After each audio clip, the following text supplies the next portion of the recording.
Hello, ladies and gentlemen. Welcome back to another episode here on African Confessions. The following story that you're going to be listening to, it comes from a translation of a message that I received.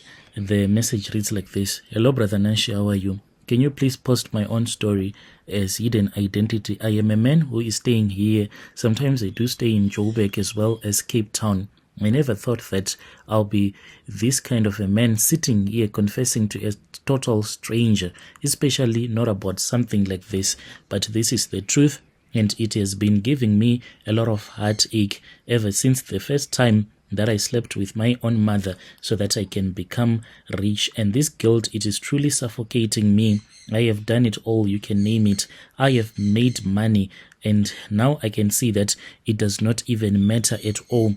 People, they think that I am very successful, but what does it matter when you live in darkness?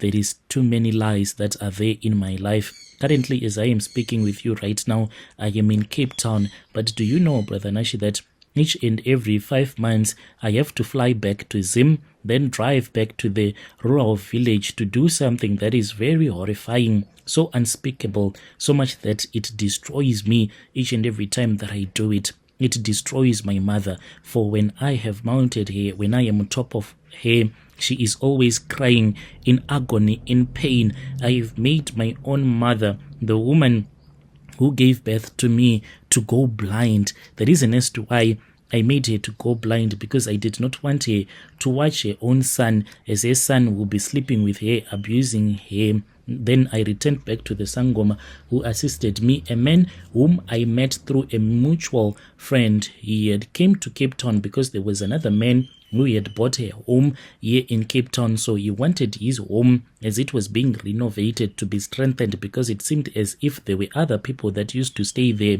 There were strong Christians. So ever since he had bought that property, his businesses were going down. He then returned back to his Sangoma, and the Sangoma then told him that the reason as to why his business was going down, it was simply because the house that he had bought, it once belonged to some Christians. Their prayers, the prayers that they had left in that house, were the ones that were affecting him. Don't you know that when you buy a property, it is attached to you spiritually? What happens in that home can affect you for the rest of your life. That was when I got to find out about this Sangoma, who also told me that he could assist me, since I really had a small company. It was really small at that time, but now it is a very big company that I own, and I have branches here in Cape Town as well as in Johannesburg. So, Brother Nashi, all of this, it came at a price. He told me that I needed to return back to Zim within 48 hours. I quickly booked a flight, and then I returned home.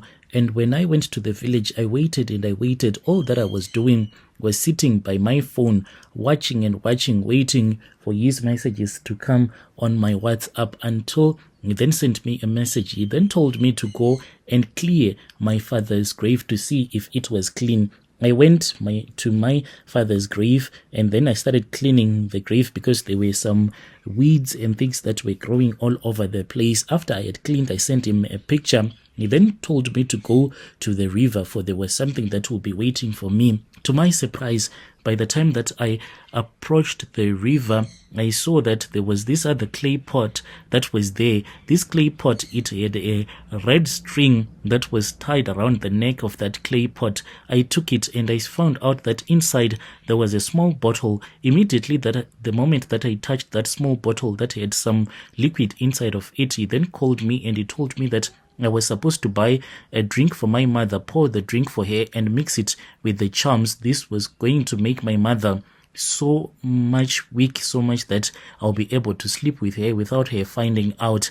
That is how I slept with my mother the very first time. When I did it, it was not a nice thing to do. I just forced myself. I want to tell you the truth. From that time going onwards, that was when my mother, she became so sick. It was as if there was something that was eating at her spinal cord. As I am speaking with you, my mother, it like her spinal cord was broken in half. Even the way that she is, you cannot look at her twice. She really looks so sorry and sad at the same time. And I kept on visiting her, sleeping with her, in that condition. She was bedridden, even though I have a few maids that look after my own mother. And since I am the eldest, so I pretend as if I am just taking that responsibility. Mind you, I have my own cousins as well as my siblings that are suffering there in a province called Limpopo there, and that is where they are staying. So since they cannot afford to take care of our mom because of her severe disability, they just leave everything to me. Each and every time when I visit mom, they do not know that this is what I will be going to them to do.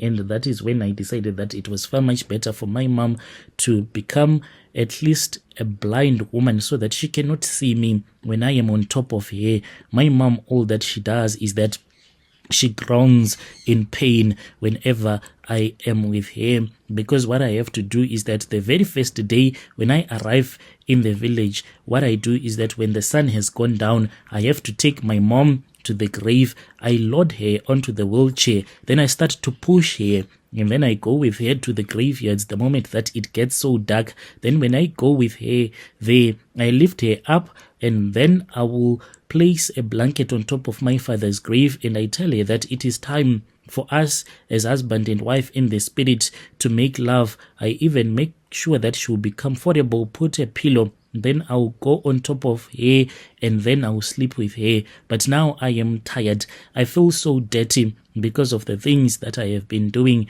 Yes, I do have plenty of women, a dozen of them, that wants to become my wife, but when I look at them, it makes me even to get angry, because I know that they are only doing this for the sake of money. They are not there because of love. If they were to find out that this is what I do, I'm sure that all of them will run away, and I'll be left maybe with the only slay queens that do not even care where you get your money. But now I am tired. I really do not want to do this. I have since returned back to the Sangoma and told him that I cannot continue with the terms of these rituals because they are just too much for me. And he was like, do you want to stay poor? Do you know that you can be poor more than the way that you used to be? You will struggle, my boy, if you say that you do not want to do this anymore.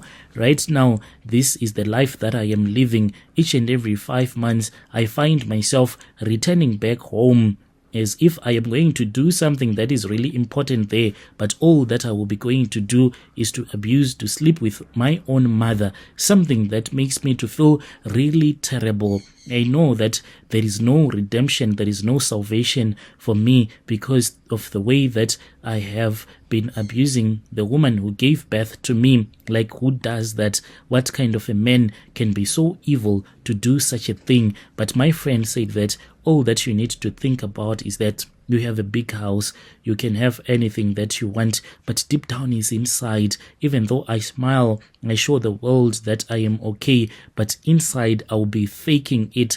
Day by day, I feel like I am rotting from the inside. I don't feel good anymore. You should see the way that I consume alcohol. I am a big customer at this other liquor store that is close to the complex where I stay, because I go there and I buy the most expensive in their liquor store, and they do know me, but they don't know the reason as to why I consume alcohol in such a way.